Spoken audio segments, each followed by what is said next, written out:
झालेला हा मुकर्रब खान संभाजीराजांना घेऊन दाखल झाला बहादूरगडावरती आणि संभाजीराजांना एका छावणीमध्ये ठेवलं गेलं आणि औरंगजेब निघालाय या संभाजीकडे सोबत घेतले चारही वजीर असद खान, रुदुल्ला खान, मुकर्रब खान, इखलास खान या चारही वजुरांच्या घेरामध्ये औरंगजेब निघालाय संभाजीराजांकडे आणि संभाजीराजांसमोर आला आणि बघितलं संभाजींकडे आणि नजरेला नजर भिडली आणि काळजात एकच खळबळ माजली, अरे तैमूर का मेरा खानदान, इतने बच्चे पैदा हुए मेरे मगर एक भी नापकार की आंखें क्यों नहीं ऐसी, आफ्ताब से रिश्ता होत आने वाली इस संभा की तरह। औरंगजेब बघतोय संभाजीराजांच्या नजरेकडे आणि औरंगजेबानं संभाजीराजांना प्रश्न केला, बोल संभाजी कौन कौन से गद्दार हमारे, बोल संभाजी कहाँ है तेरा लूटमार का खजिना।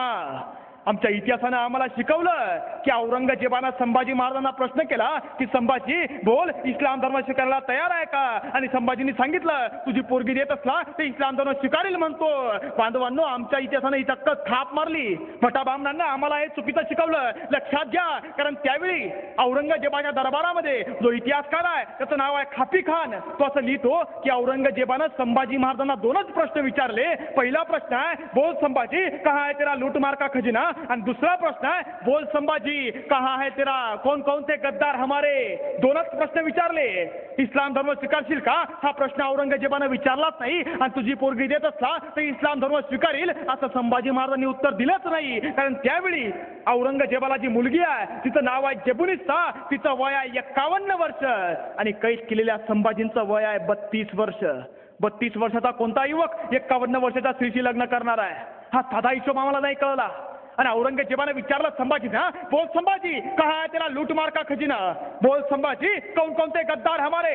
राते एक शब्द बोलायला तयार नाही, नफरतीनेच आपले सूर्यपेट डोळे निखाऱ्यासारखे पेटवत औरंगजेबाकडे बघताय, अरे नजर नाहीच ती तीक्ष्णाची चोचच। आणि औरंगजेब पुन्हा प्रश्न विचारला, बोल संभाजी कहाँ है तेरा लूटमार का खजिना। राजे एक शब्द बोलत नाही पाहून मध्येच बोलला वजीर असद खान, रहम कर दो अकाली इस पे, अभी बोल देगा ये सब कुछ, अभी बताएगा ये मगरूर सब कुछ। आणि कराडला औरंगजेब चुप बेवकूफ असद, ये संभा ये बोलेगा बताएगा, याद रख असद ये संभा हमारे कब्जे में जरूर है, हमारी हाथ में जरूर है, हमारी गिरफ्त में जरूर है, मगर याद रख असद ये संभा ये शिवा का बच्चा है, शिवा का, कभी नहीं बोलेगा। आणि औरंगजेब कराडला सजा की तामील सुरू की जाय आणि पहिली सजा फरमावली गेली। कैद केलेल्या जखडबंद केलेल्या संभाजीराजाला पहिली सजा फरमावली गेली, आंखें निकाल दो इसका पर संभा की। आवाज घुमला, 4 हशम समोर धावले, एकानं संभाजीराजांचे पाय पकडले, एकानं हात पकडले, एकानं डोकं पकडलं आणि एकानं तापून तप्त झालेल्या लालबुंद चळया त्या चळया संभाजींसमोर आणल्या। निखाऱ्यासारख्या पेटलेल्या विस्तवासारख्या लालबुंद झालेल्या चटकदार चळया त्या चमकदार चळया संभाजींसमोर आणल्या गेल्या आणि निखाऱ्यांसारख्या पेटलेल्या चळया सरदिशी संभाजींच्या डोळ्यात घातल्या गेल्या। ज्या डोळ्यामध्ये काजळ भरताना आमची जिजाऊ म्हणायची, माझ्या संभाजीचे डोळे म्हणजे तेजस्वी कमळासारखे आहेत। त्या डोळ्यामध्ये चमकत्या चळया, तापलेल्या चळया घालल्या गेल्या, डोळे काढले गेले, तरी आवाज नाही, तरी आक्रोश नाही, तरी किंकाळी नाही। आणि औरंगजेबाचा पारा पुन्हा चढला आणि औरंगजेब कळाला, दुसरी सजा की तामील सुरू की जाय, जबान काट दो इस संभा की, जबान काट दो। 4 हशम समोर धावले, एकानं हात पकडला, एकानं पाय पकडले, एकानं डोकं पकडलं आणि एकानं प्रयत्न चालू केला जीभ बाहेर ओढायचा, आणि जीभ बाहेर ओढण्यासाठी एकानं जबडा फाकवायला सुरुवात केली। अरे पण तो जबडा उघडेल कसा, सिंहाच्या जबड्यात घालून हात मोजीन दात, ही दात सांगणारा छावा आहे संभाजी। जबडा उघडे ना, आणि एकाला युक्ती सुचली, त्यानं काय करावं, एकानं कान दाबले, एकानं नाक दाबलं आणि श्वास घेण्याकरता ओठ क्षणभर लावले आणि लावलेल्या ओठांचा फायदा घेतला गेला आणि त्या ओठांमध्ये सरदिशी सांडशी घातली गेली आणि सांडशीमध्ये जीभ पकडली गेली आणि सरदिशी बाहेर खेचली आणि त्या जिभेवर कट्यारीचा वार झाला। तोंडातून फक्त रक्त ओघळलं, रक्त।